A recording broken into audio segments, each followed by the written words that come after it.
Alright, so I was planning this like super creative and crazy intro for this video. It was supposed to be like a samurai going to his father or grandfather and asking for advice. And why is he asking for advice? Well, because he has to go to the Japanese countryside and not die from boredom. And they would be like, "Oh, Uji-sama, 我はクエストがある。でも、わからないどうやってします。真珠に恥をかかさないよ。俺は一番アドバイスをあげるよ." Yeah, and then the video starts from there. But as it turns out, I am really lazy. And I also wanted to play on my Nintendo Switch. So, and that's actually the first thing that you can do in the Japanese countryside if you're ever stuck there. You can just play video games. Well, the value obtained in this video is already incredible, but to give you the point, my name is Nico, and I married a woman from Japan, and she was originally from Toyama, a place considered to be the countryside in Japan. And as such, when we go to Japan, we obviously meet and stay at her relatives, and as such, I am forced to stay in Toyama a considerable amount of time each time I am in Toyama. And as such, I have to survive that. It's not as easy as you might think. Because first of all, the Japanese countryside is quite different to what you expect. I mean, your expectation is probably this. Idyllic, beautiful landscape, idyllic villages. But actually it's more like this.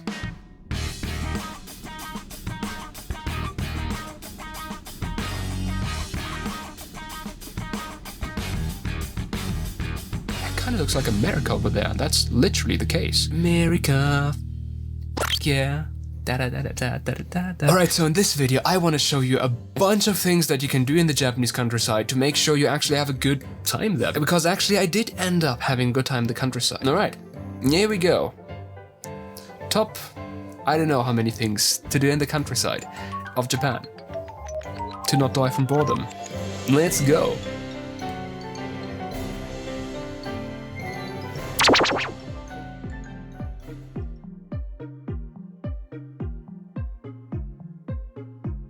So I love how in Japan, like this mall actually has some sunshine, which is nice. Finally a Japanese mall with sunshine in it. But I love how in Japan the malls, they have like completely open spaces, like you can enter it from any direction. So that's kind of cool, that's kind of neat. That just shows the amount of trust Japanese people have with each other. Because in Europe it's like always like each shop is like has just one entrance and exit, and you can enter and exit anywhere. So that's cool. So we went to the mall because we wanted to get new family pictures taken. So we are right now in this beautiful photo studio. It really does look lovely, and my wife is getting made up like mad. Kimono, makeup, whatever, hairstyling. It's pretty nuts. It's the whole do-over. Okay, cute. So Tatsui, how long did it take you to get ready? 2 hours. Yeah, my god. No, 1 hour. 1 hour, okay. 1 hour. 1 hour to get ready to get like this. Yeah, no, You do that's look not pretty. You do look pretty. too complicated.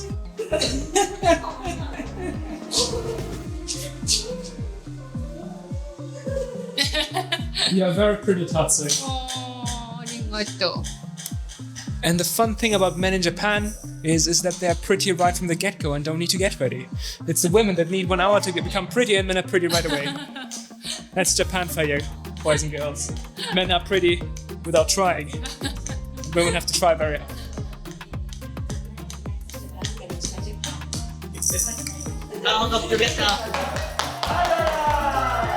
So Tatsui, this was fun. Yeah. The people working at the camera store, like, they have such an energy, right?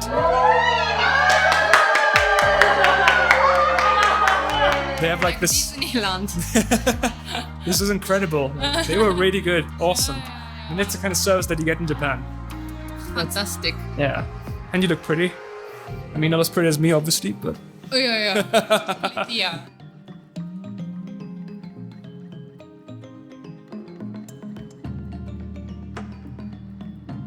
Right, so I'm actually standing in front of what is considered to be the most beautiful Starbucks in the entire world. Yeah, I'm not even kidding. This is the truth. And okay, so this is the Toyama something park. I keep forgetting what it's called. I know, I'm sorry, I'm bad at remembering the names. But the reason the Starbucks got this high of a ranking is not because it is so beautiful all year round, because it doesn't really look so special right now, right? But during the cherry blossom season, right? This entire park that you see around here gets illuminated like crazy. And with the colors of the cherry blossoms, the surrounding area, the area surrounding the Starbucks and the Starbucks itself becomes so beautiful. That is why it got the rating of the most beautiful Starbucks in the entire world. Here's what I want to tell you. In Japan, there is a lot of seasonal events going on. All the time, pretty much. There is Halloween, there is... honestly, I can't count. So if you're in the Japanese countryside, maybe take a look out for something seasonal that's going on. Something that happens at this time of the year. For example, last time I was here, we went to the Yatsuo, to the Owara Kazunabon festival. That was so beautiful, where an entire city was lit up with lanterns. It was absolutely stunning. And this is the kind of thing that you can also do in the countryside that is really awesome. Check for seasonal events, check for festivals, check what is going on, and go and visit that, and you have an absolutely amazing time. All right. Honestly, I do love the serial killer look that this lamp is giving me. This is awesome. No, it's actually pretty pretty. It's still pretty pretty right now with the illumination that are now. There's a bunch of people gathering here and enjoying the good time together. So there are some positives all around.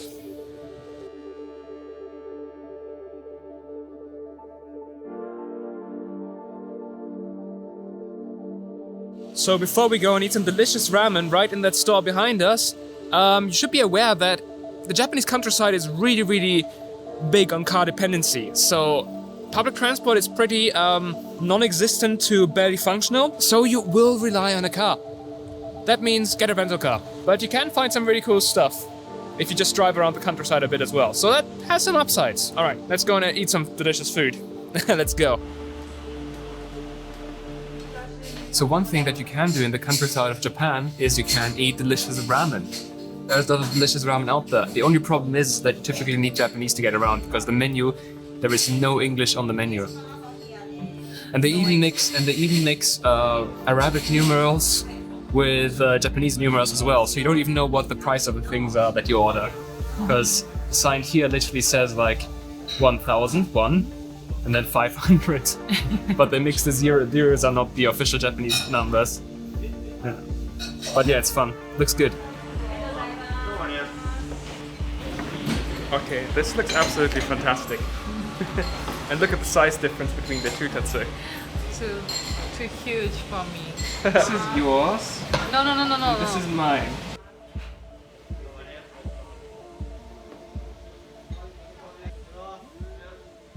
In the Japanese countryside, I found that the food is typically better than in the bigger cities. In short, it's because restaurants there rely much more on repeat business to make a living. There are also a lot of regional specialties that you can try out within Japan. For Toyama, this would be the infamous black ramen, for example. Tastes so natural. That's genuinely a fantastic taste. I'm loving this. This is great. And the chashu is so succulent as well.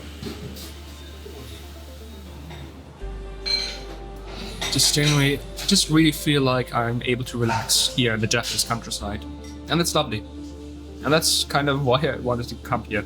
Because it's not so busy, it's just you get to experience some really cool stuff about Japan. Like eating delicious ramen noodles.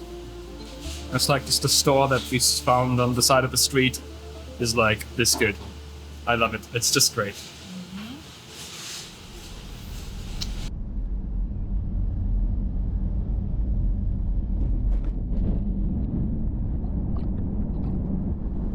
So we are right now directly in the city center of Toyama, and there isn't a hell of a lot of things to do here. I have to be quite frank, it's pretty barren actually.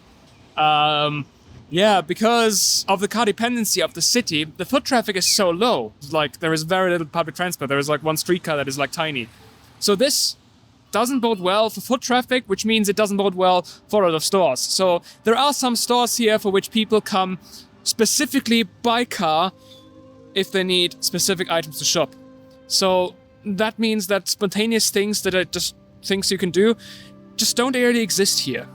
And so, well, it's pretty calming seeing the barren streets of a countryside city. It's not exactly one of the things that you absolutely should do when you go to the countryside in Japan.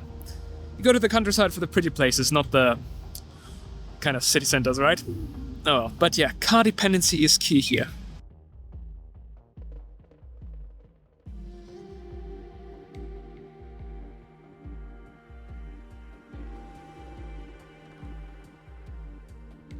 But yeah, if you thought the Japanese countryside was this idyllic, remote village living, no. That's Japanese countryside. This is a Japanese countryside.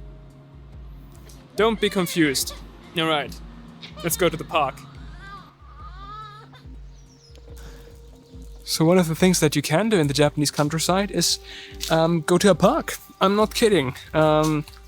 Really, you're here to relax, and Japan in the countryside has a lot of natural beauty to see.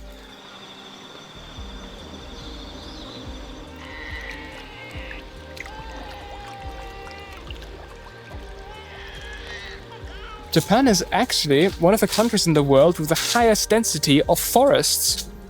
Did you know that, Tatsui? Japan has an incredible amount of forests, and that's actually because of their dense building. Everybody lives in the same space, so nature has a lot of space to grow. And as such, it's just great to just kind of walk around and see what Japan has to offer, like parks, forests, enjoying nature, and just, just having a bit of a quiet time for a moment is, I would say, something that I would recommend you doing if you're here for relaxation. Actually, I love how, the autumn colors have started now in October. So the leaves are starting to get yellow and red, and that is actually something that is really cool to see in Japan. The changing of the colors. I love it. So if you're here in Japan during autumn, that's something that's worth exploring as well. Yeah.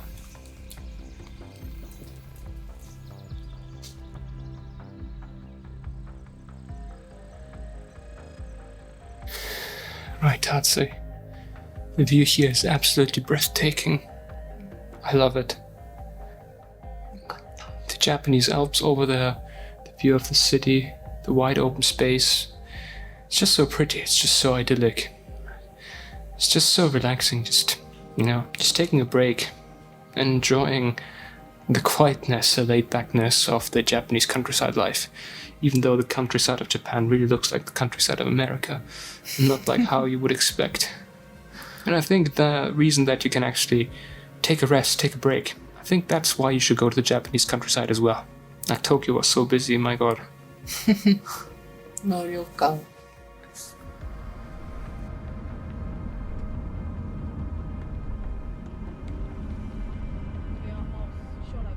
So another cool thing you can do in Toyama is you can go to an onsen, just like in many places in Japan. But yeah, Toyama has quite a few amazing hot spring places, such as Kintaro Onsen that you see right behind me right now. So there is volcanic activity here with incredible water, and going to an onsen is just an amazing experience, and doing so in the countryside like in Toyama, it just helps you relax, right? I am just really grateful for the amount of relaxation, for the amount of good times that I've been able to have in Japan so far.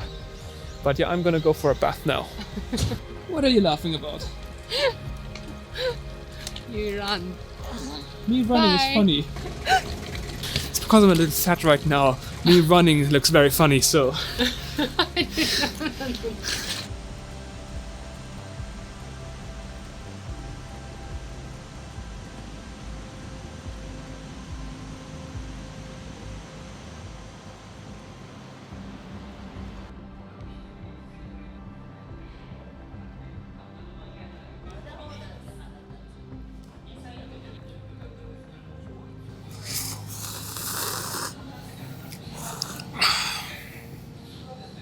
It's just great. It's really just so great being here. I love it. The food is fantastic. And life is just good.